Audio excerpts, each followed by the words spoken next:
Team को runners up medal दे दीजिए, तो मतलब फिर वो ऐसा होता है कि वो अमीनुल इस्लाम से भारतीय टीम को मेडल और ट्रॉफी दिला दी जाती, बात साफ हो जाती।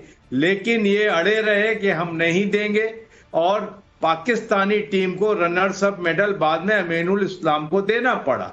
तो ये आदमी जिन्होंने खुद सेरेमनी खराब की और वहां खड़े होकर के बेइज्जती का पूरा मजा लिया, और उसके बाद आप ये बेवकूफी देखिए कि जो टीम जीतती है वो ट्रॉफी की हकदार होती है। रोलिंग ट्रॉफी है, ये बीसीसीआई की भी नहीं है, वो सिर्फ एक रेप्लिका रख सकते हैं। ये टीम अगले साल फिर ये ट्रॉफी जाएगी, हमेशा होता है, दुनिया का दस्तूर है। लेकिन आप ट्रॉफी लेके चले जाएंगे, ये तो मतलब ये कभी किसी ने सुना नहीं है। अगर कोई इस बात पर खुश होके इस पे कोई पार्टी करना चाहे, खुशियां मनाना चाहे, तो वो उसका नुक्ते नजर है, वो मैं कुछ नहीं कर सकता।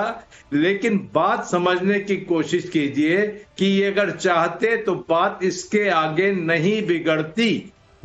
भारत अपने मौजू पे कायम था, 3 मैचों में आपसे हमने हाथ नहीं मिलाया, और ये बात आपको हैरत तो नहीं करनी चाहिए।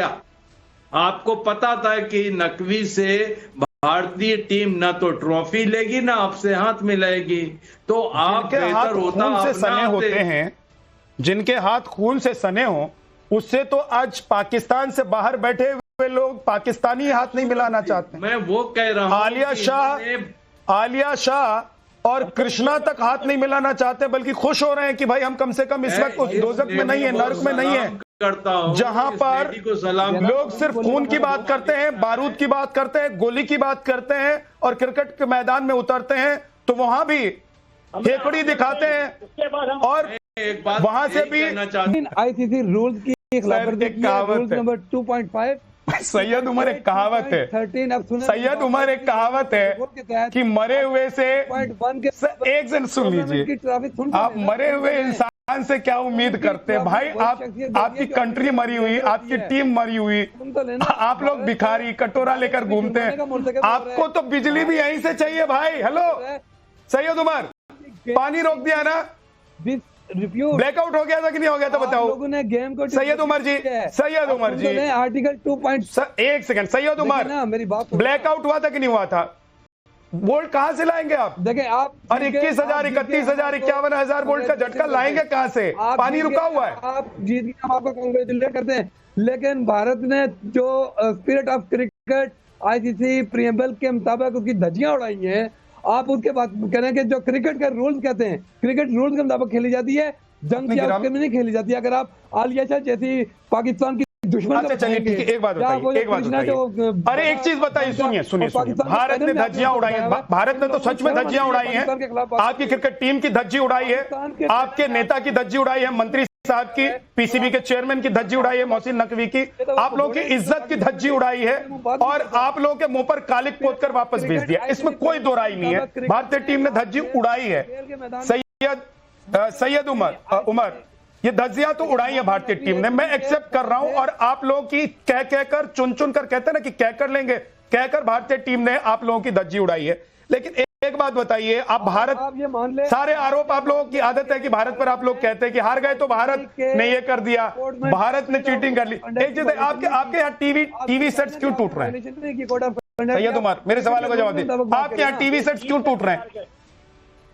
आप हमारे, अच्छा बताइए ना भाई, आपके यहाँ टीवी सेट्स क्यों टूट रहे हैं, मुझे बताइए। कभी नहीं निकलेगा, कभी नहीं निकलेगा, और उसी के लिए ये कुछ लाइंस लिखी है मैंने। पहले सिंदूर में पिटवाया, दहशतगर्दों का जनाजा निकलवाया, फिर क्रिकेट के मैदान में धुलवाया।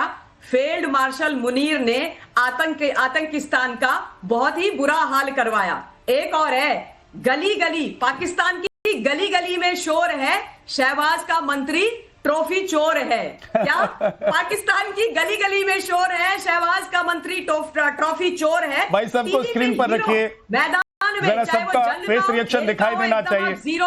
और जरा जाओ अपने फील्ड मार्शल को ढूंढो, नूर खान के बेस में कहीं छुपा होगा बंकर के अंदर, क्योंकि जब वो हारता है तब जाकर के नूर खान में जाकर के जो बंकर बने हुए उनमें छुप जाता है। मेजर साहब खुद हंस रहे हैं, मेजर नदीम देखिए वो डिफेंड ही नहीं कर पा रहे हैं, बोलते हैं मजबूरी है उनकी, क्या करें, है ना, उनको तलब कर लिया जाएगा तो वो हंस रहे हैं। वैसे आलिया भट्ट को मैं बहुत बधाई देती हूँ कि वो सच का साथ दे रहे हैं। देखो भैया आप लोग तो पिटते रहे हो, आगे भी पिटते रहोगे, और मैं तो ये बोलती रहती हूँ कि सुन ले बेटा, हिंदुस्तान हमसे पैदा हुए हो, जहां पर गलत काम करोगे फटके मारेंगे।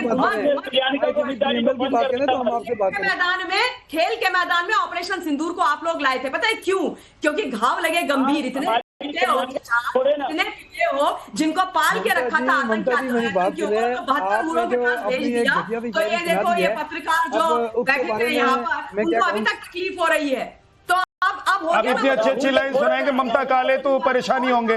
वो क्रिकेटर कौन था जो ऐसे गर्दन कर रहा था Vijayraj ji? Thank you very much. अरे ममता आपको मालूम है, ममता आपको मालूम है वो क्रिकेटर इनका वो जो बॉलर स्पिनर जो चश्मे वाला है जो ऐसे ऐसे कर रहा था, उसी की बात कर रही है ना आप? उसकी गर्दन ऐसी मुड़ी रह गई है, अब उसकी गर्दन सीधी नहीं हो रही है, उसकी